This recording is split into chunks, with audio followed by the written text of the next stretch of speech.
capítulo 6. Segundo livro dos Reis, capítulo 6. E o tema dessa noite é: quando o machado cai, Deus se importa até com o que parece pequeno. Deus se importa até com o que parece pequeno. Segundo livro dos Reis, capítulo 6, do versículo 1 ao 7.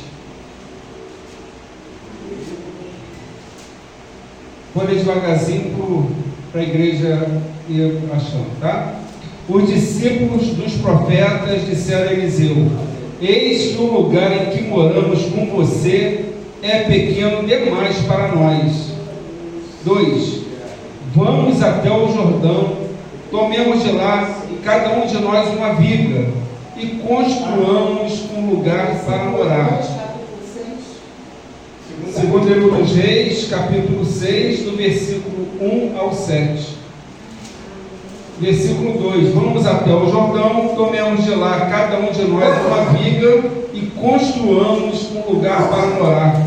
Ele respondeu: vamos. Versículo 3: mas um deles disse: tenha bondade de ir com estes seus servos. E o profeta Eliseu disse: eu irei. 4: e foi com eles. Quando chegaram ao Jordão, cortaram madeira. 5: aconteceu que enquanto um deles derrubava um tronco, o machado caiu na água. Ele gritou: ai, meu senhor! O machado era emprestado. 6: o homem de Deus perguntou: onde caiu? Ele mostrou-lhe o lugar. Então Eliseu cortou um galho, jogou-o na água naquele lugar e fez o ferro flutuar. Então disse: pegue-o. O homem estendeu a mão e o pegou. Podeis se assentar. Aleluia. É interessante porque aqui no versículo 1, os discípulos dos profetas disseram a Eliseu: eis que o lugar em que moramos com você é pequeno demais para nós. E aqui a gente consegue observar que o crescimento gera necessidade. Um deles perde um machado, esse machado é emprestado. E o que podemos observar aqui? Que Eliseu intervém e o ferro flutua milagrosamente. O crescimento saudável, ele exige expansão, exige crescimento. E muitos de nós poderiam perguntar: mas por que logo o pastor escolheu uma passagem que parece tão simples?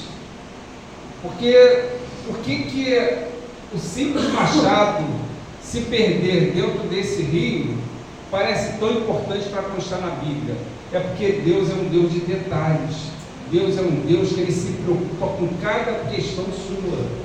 Mas muitos de nós às vezes acham que Deus se preocupa com coisas mirabolantes, coisas grandiosas. Deus, ele, apesar de ser um Deus todo-poderoso, ele se preocupa com cada detalhe da tua vida, com cada questão. E um machado agora toma uma parte central num pedaço da Bíblia. Quando a gente observa: mas um deles disse: tenha bondade de ir com seus servos. Eliseu disse: eu irei. E o que isso representa? Eles planejavam construir, mas pedem: vai conosco. E o que isso representa na nossa própria vida? Isso representa porque eles reconhecem a importância da presença do profeta, mas o profeta está representando Deus. O servo e a serva de Deus, eles sabem que tudo do qual eles vão fazer, eles precisam colocar Deus presente naquilo. Seja no casamento, seja numa ida num lugar, seja num passeio, tudo é interessante você colocar Deus presente ali. E por que isso? Porque Deus te guarda, Ele te protege, Ele faz com que situações pequeninas se tornem cheias de alegria. Um simples partir do pão, vamos ali fazer um pequeno lanche, mas com a presença do Senhor, aquilo se torna algo tremendo. Em quantos momentos da nossa vida, e agora eu vou declarar isso, porque eu a conheço há muitos anos também, a pastora Glorinha, assim como eu nunca, porque quando a gente coloca esse advérbio nunca, Isso deveria ser sempre restrito a Deus, sempre ou nunca. Mas eu coloco aqui por quê? Porque sempre, e eu também coloco a pastora Coreia, porque eu a conheço, e não exaltando de forma alguma, mas apenas como servos, nós nunca chegamos num culto, que eu conheço, né, que a gente estivesse presente juntos, que a gente chegasse naquele lugar e a gente chegasse murmurando, entristecido. E por quê? Porque a gente entendia sempre que a presença de Deus, ela nos preenchia, sabe? Então, eu não lembro da Glorinha ter chegado num culto e ficar aqui chorando, não, eu também não. Quantos momentos esse segundo semestre de 2025, eu cheguei com tantos desafios, com tantas batalhas, mas eu chegava aqui exatamente no que sentido? De fazer aquilo para Deus. E eu vou declarar para vocês, eu nunca saí daqui da maneira ruim como eu pudesse ter chegado. Deus sempre me restaurava. Sabe? Então, independente do lugar onde você, ou da situação que você estiver, venha para a casa do Senhor. Não estou colocando nesse espaço físico, mas procure a casa de Deus, porque Ele é capaz de reverter a tua mente, os teus sentimentos, a tua aflição, a tua ira, porque Ele é Deus. E procure não olhar para as circunstâncias, procure olhar para as promessas do Senhor, porque Ele é capaz de reverter tudo na tua vida. E Ele reconhece claramente nisso. E não basta você planejar, precisamos da presença de Deus em tudo que nós formos fazer. Amém? Então que a gente consiga sempre perceber dessa forma. No versículo 5, aconteceu que enquanto um deles derrubava um tronco, um machado caiu na água. Ele gritou: ai meu Senhor! O machado era emprestado. E aí durante o trabalho o machado cai na água. E aí era preocupação, porque é um prejuízo. A gente não consegue saber exatamente o que vai acontecer daqui a 1 minuto, daqui a 10 minutos. Tudo para a nossa vida pode vir algo que é imprevisível. Mesmo você fazendo certo, os imprevistos acontecem. Vocês sabem disso. Porque a gente não pode deter, eu vou fazer tudo certinho hoje, eu vou fazer tudo certinho amanhã, e a garantia de que nenhum imprevisto acontecerá. Não. Mas nós temos certeza, temos a convicção que nós somos o quê? Filhos do Senhor. Tudo que acontece na nossa vida não deixa, não pega Deus desprevenido. Então você precisa ter essa segurança na tua vida. E aqui a gente observa que nós devemos levar a Deus até nossas pequenas crises, nossas pequenas situações. E por que Deus quer isso? Porque quando você se habitua, você cria uma rotina de colocar para o teu Deus, para o teu dono, tudo que acontece na tua vida, isso vai gerar um hábito, e você vai ter comunhão com o Senhor. Você não vai procurar a Deus apenas nas situações que na nossa concepção, elas são grandiosas. E por que Deus quer isso? Porque Ele quer intimidade à nossa vida. Por isso que pequenas coisas devem ser colocadas para Ele. Senhor, olha, eu estou em dúvida se eu vou ali. Você coloca para o Senhor. Senhor, eu não sei o que eu vou fazer amanhã. Coloca para Ele. Porque Ele, de alguma forma, através do Espírito Santo que habita em cada um de nós, que aceitou o Senhor, Ele vai, de alguma forma, Ele vai te conduzir. Ele vai te trazer uma verdade para que você não dê passos errados. E é necessário que o povo de Deus crie essa intimidade. Nós não devemos procurar Deus apenas nas situações adversas, mas todos os dias, nas pequenas coisas.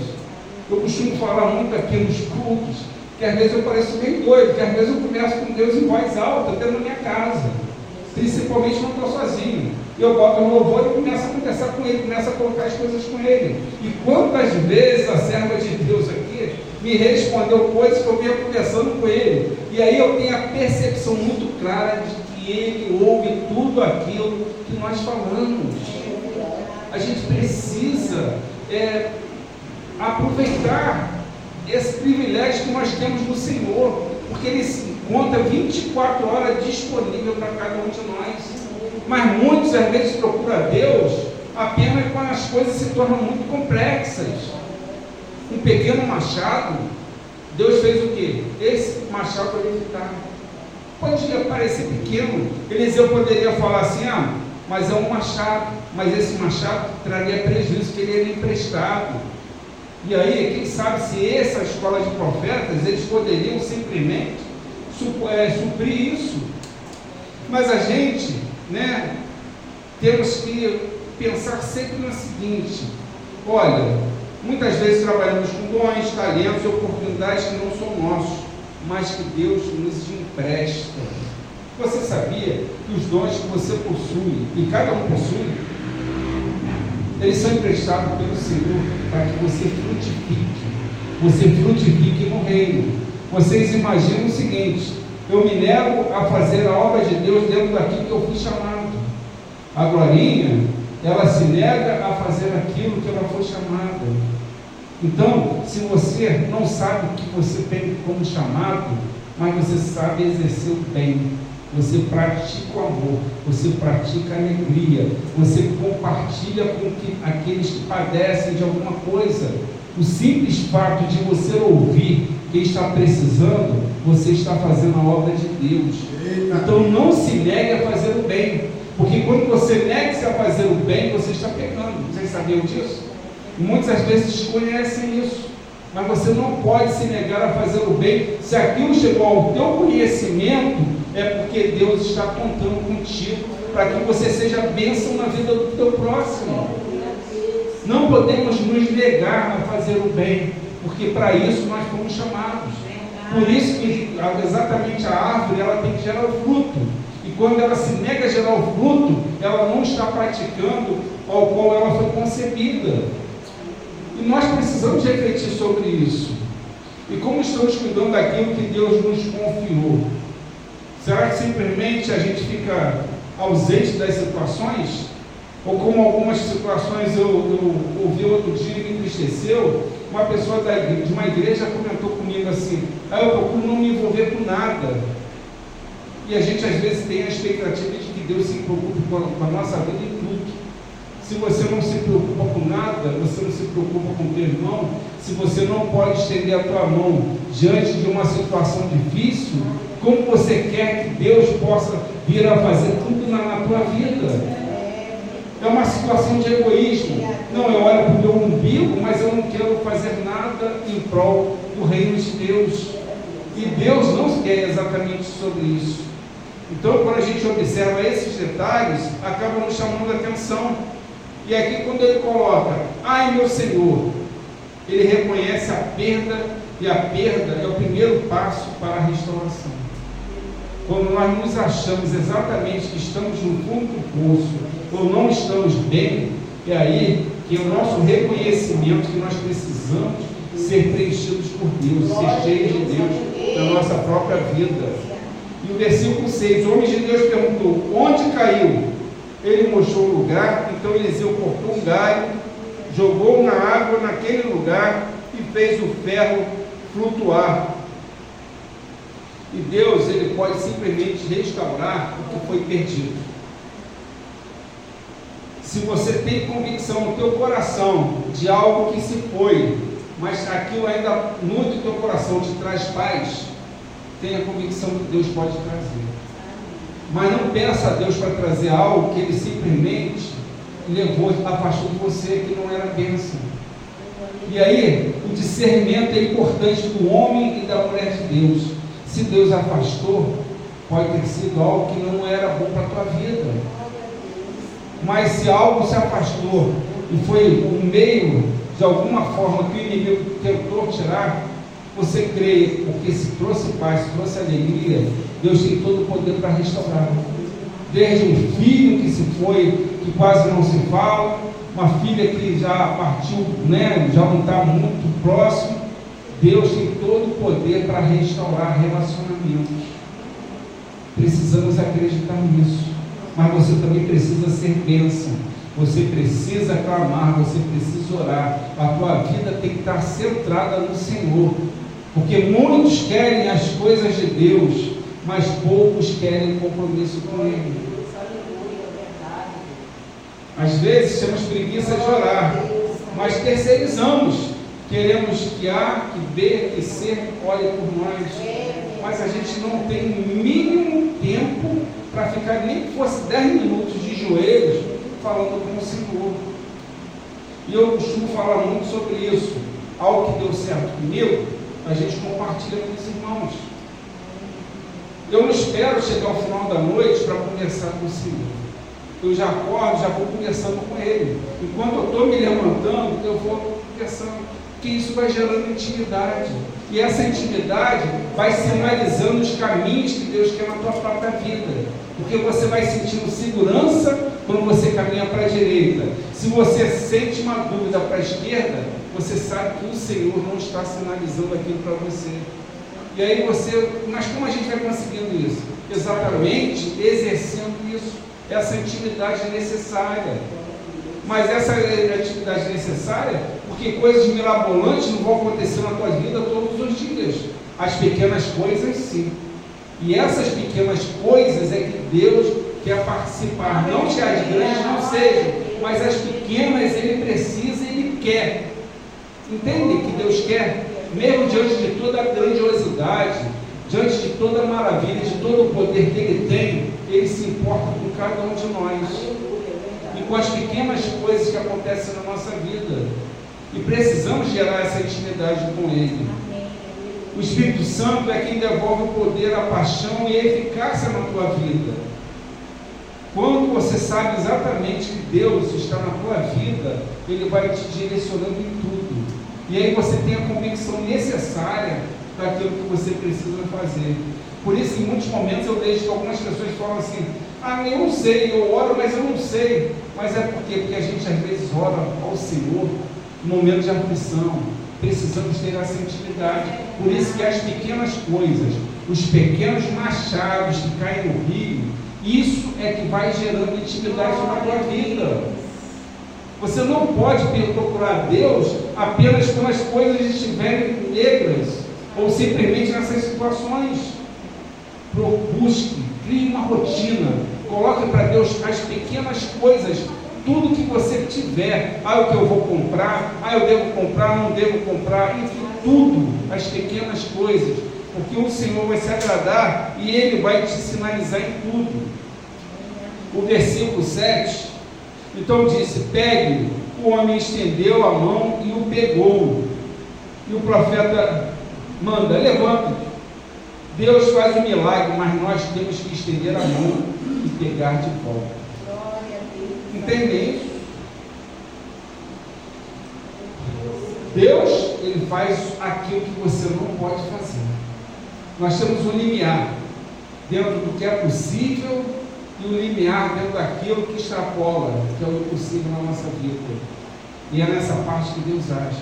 Por isso que situações que são tão difíceis, tão complexas, elas precisam acontecer dessa forma para você entender que é Deus se manifestando na tua vida.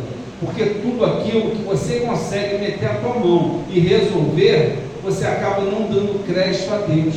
Por isso que Deus te leva para situações extremas, para você entender que o impossível, que a mão poderosa dele está presente.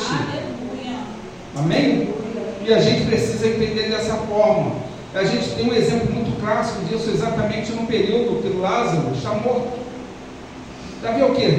4 dias. Mas vocês viram o que Jesus faz?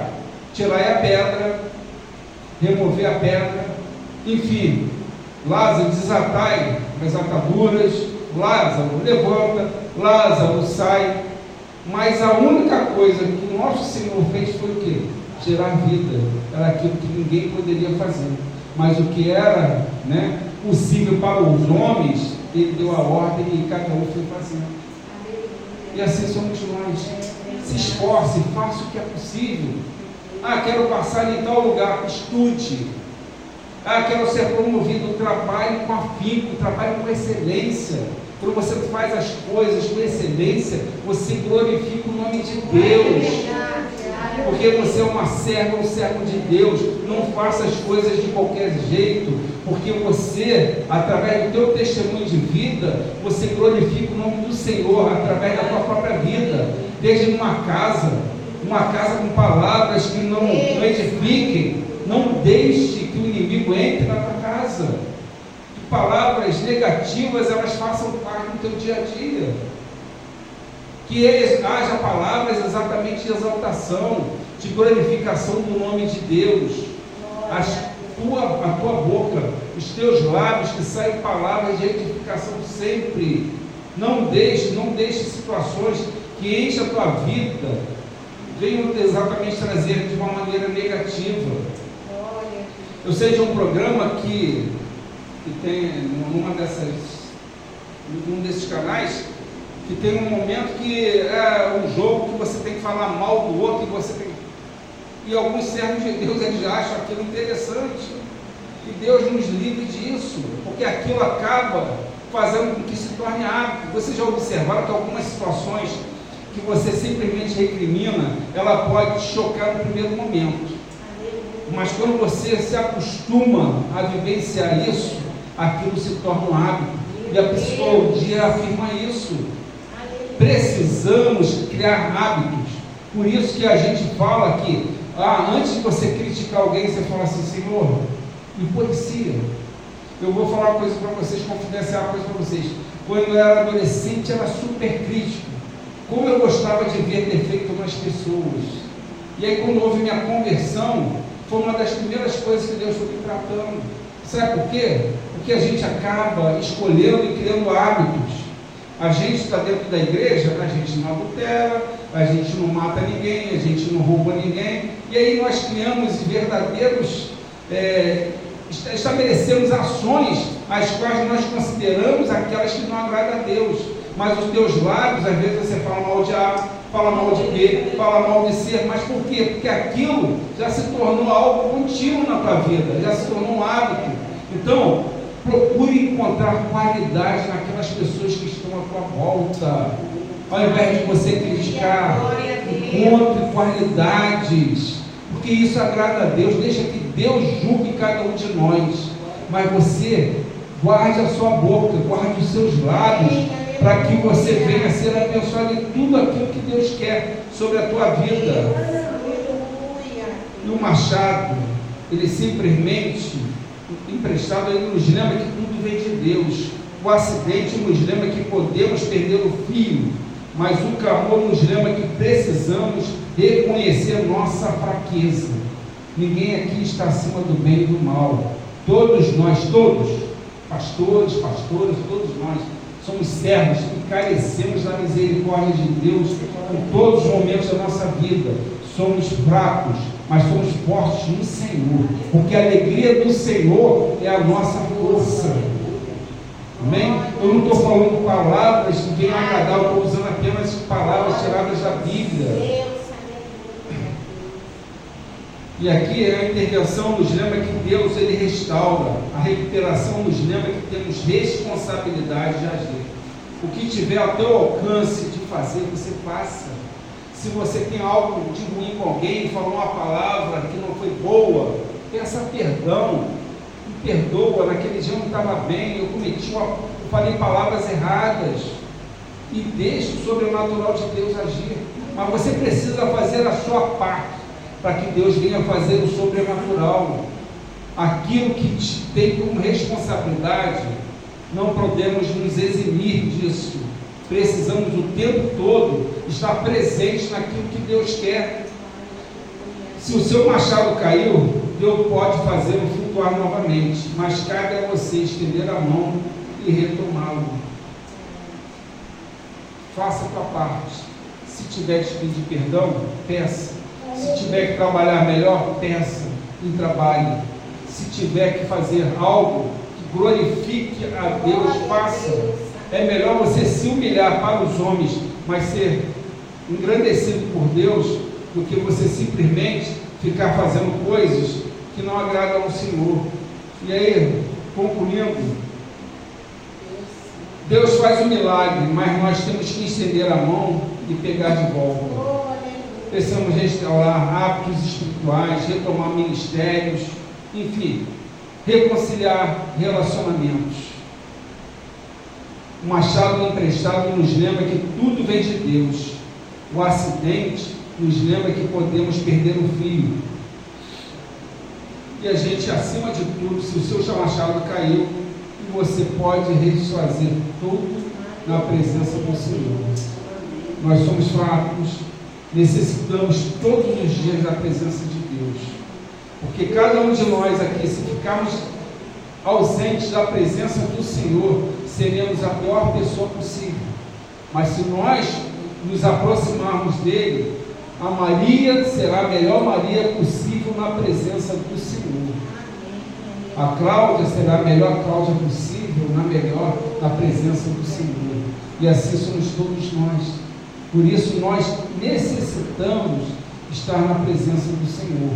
E estar na presença do Senhor, nós precisamos ter intimidade, ter comunhão com o Senhor, para que tudo aquilo que Ele te promete, Ele venha te conduzir no melhor. Mas como Ele vai te conduzir no melhor, se você não tem sensibilidade para ouvir, para perceber o que Ele quer fazer na tua vida? Porque muitos de nós precisamos ouvir a voz do profeta, da profetisa, para saber o que Deus quer. Deus quer intimidade com você. Então não terceirize aquilo que Deus tem para fazer na tua vida. Amém? Então eu vou orar e eu queria que a igreja se levantasse.